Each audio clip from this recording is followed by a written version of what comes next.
Good morning. We're here at Manilla Cemetery. My name is Katrina Cooper. I'm going to give you a little bit of history of Manila. The original land was set up for sale at the Brookville Land Office in 1820. Settlers came from Fleming County, Kentucky, Virginia, Pennsylvania, Germany, and there were many Quakers from North Carolina. Due to that fact, they first called the town Wilmington. It was laid out in January 4th, 1836 with 28 lots to begin. As far as the history of the Manilla Cemetery, it was deeded by George and Mary Mull to the trustees of the Mull Graveyard, and that was a half acre. That was back in December 18th, 1850. Charles and Julius Kuhn took care of the cemetery for many years. They deeded over 0.63 acres in August 4th, 1949, and they were brothers, farmers that never married. We have several veterans buried out here.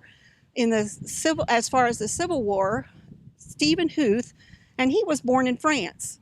He received a pension due to a wound that he received during the Civil War, and he worked as a painter.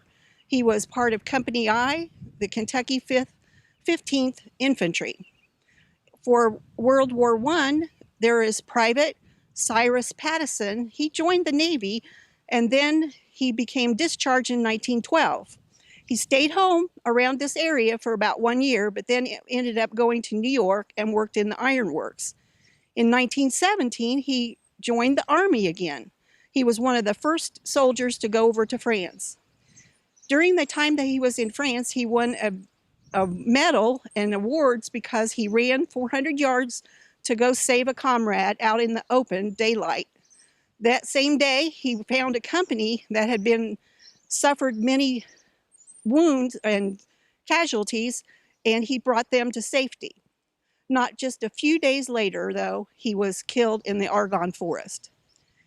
As far as the third veteran that I want to speak about is Wade Gardner. He was a 20-year U.S. Air Force veteran. He won many awards and decorations during his time there. He served 7 years in foreign countries. He served during World War I, the Korean War, and was an advisor in South Vietnam. As far as the different business people in the town, their very first storekeeper was Jacob Mull. He had a store on Lot 11. 1 year later, he went back to the farm and sold the store, and then came back and started a store which he held for many years. He was also listed as a hotel keeper in 1850 census. There was also the Zike and Hester Hotel and Meat Market. In an 1884 ad, it was said it was a long-time business in a 60 by 40, and that they could house 30 guests.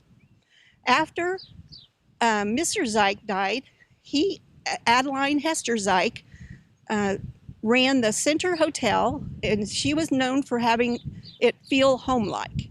She charged $1 a day. During the time that she had this, her son, Charles, became a dentist, and his first office was at the hotel. Her daughter, Lucy, she ran the Indiana Bell Exchange and had a room at the hotel for that. Unfortunately, Lucy died early age of TB. Their prominent family in Manila was the Inlows. Many of them were doctors, and George Inlow, who is buried here, was a druggist. Then I would like to talk to you about Theodore Marshall Wilkes. He married Anna Frances Hester. They moved to a farm north of Manila in 1897, where the round barn was from the old fairgrounds. He built a house of hardwood trees up there about 4 years after they moved there. He was a carpenter contractor, and he worked with his son Virgil and son-in-law James Gully. When he retired, he opened a garage in Manila. James Gully, his son-in-law, was the son of Sylvester and Octavia Gully. He's in the sesquicentennial book. It said that he helped build Manila. He helped with setting up the volunteer fire department, was the first fire chief, and organized the street light committee and also the Manilla Cemetery Association. His son Bud Gully and his grandson Gary were also in the building business with him. Elmer Mack Perkins was a farmer, and he owned and ran the Perkins Electric store in Manila. He also served 2 terms as the Walker Township trustee, and he served 9 years on the Rush County Board of Commissioners. He was involved with the TB Association, the United Fund, Rush Memorial Hospital Board, and he was a director at the Citizens State Bank of Manila. Because it was a rural area, they had a need for veterinarians.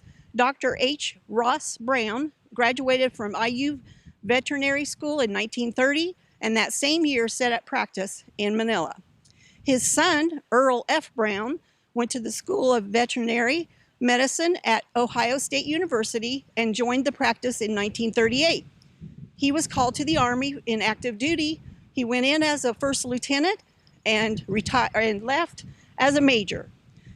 He retired from the veterinary business in 1968 and then served 10 years on the State Board of Health. He was in the Bureau of Food and Drug. One interesting tombstone out here is Emily Ann Clausen Wells. She was 29 years served as a postmaster, and on her stone it is etched a picture of the post office.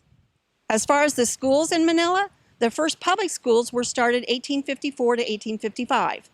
In 1873, they built a 2-room building that housed grades 6 through 8 upstairs and downstairs with grades 1 through 5. That building burned, and they built a new building in 1896. This building had 4 rooms and 2 large halls. Of course, the basement was used for coal. They began a 2-year high school at that point. Their mascot was the Owls, and their colors were green and white. They started a 3-year high school in 1907. Edgar Stiers was the principal, and Howard Clausen was the teacher and coach at the time. They had basketball, but they had to play it outside, and you had to play before dark. They began the 4-year high school in 1914. That same year, they bought 5 acres. They decided to tear the building down in case they needed to use some of the materials for the new building. School was held at the bank, the Trees Hall, and the Central Hotel. In 1916, the new school was built, and they had something that was unique, a large theater-type auditorium. Then in 1952, they decided to remodel the school, and they got rid of the auditorium and built the gymnasium. They consolidated with Rushville Consolidated High School in 1968, and the high school was closed at that point. Howard Clausen, who I just mentioned, was born in Raleigh. He went to school at Earlham. He and his wife had 4 children. They named the boys Woodrow Wilson after the president, Otto Gross, who was a bank cashier, and Thomas after Thomas Mull, the bank president. And they also had a daughter, Mary Bell. Howard Clausen also taught in Rushville, Homer, Gings, and he served 1 term as the Rush County treasurer. Another educator that's buried out here is Harry Mahan. He was the Arlington principal, and then he joined the service. He was a YMCA instructor at the Great Lakes Training Center. He died having contracted the Spanish influenza. I want to just give a big thanks to Carol Nicholas and John Nicholas for helping me out here at the cemetery get ready for this, and the other people many people who supplied information and pictures of their family. Remember to travel slowly and stop often.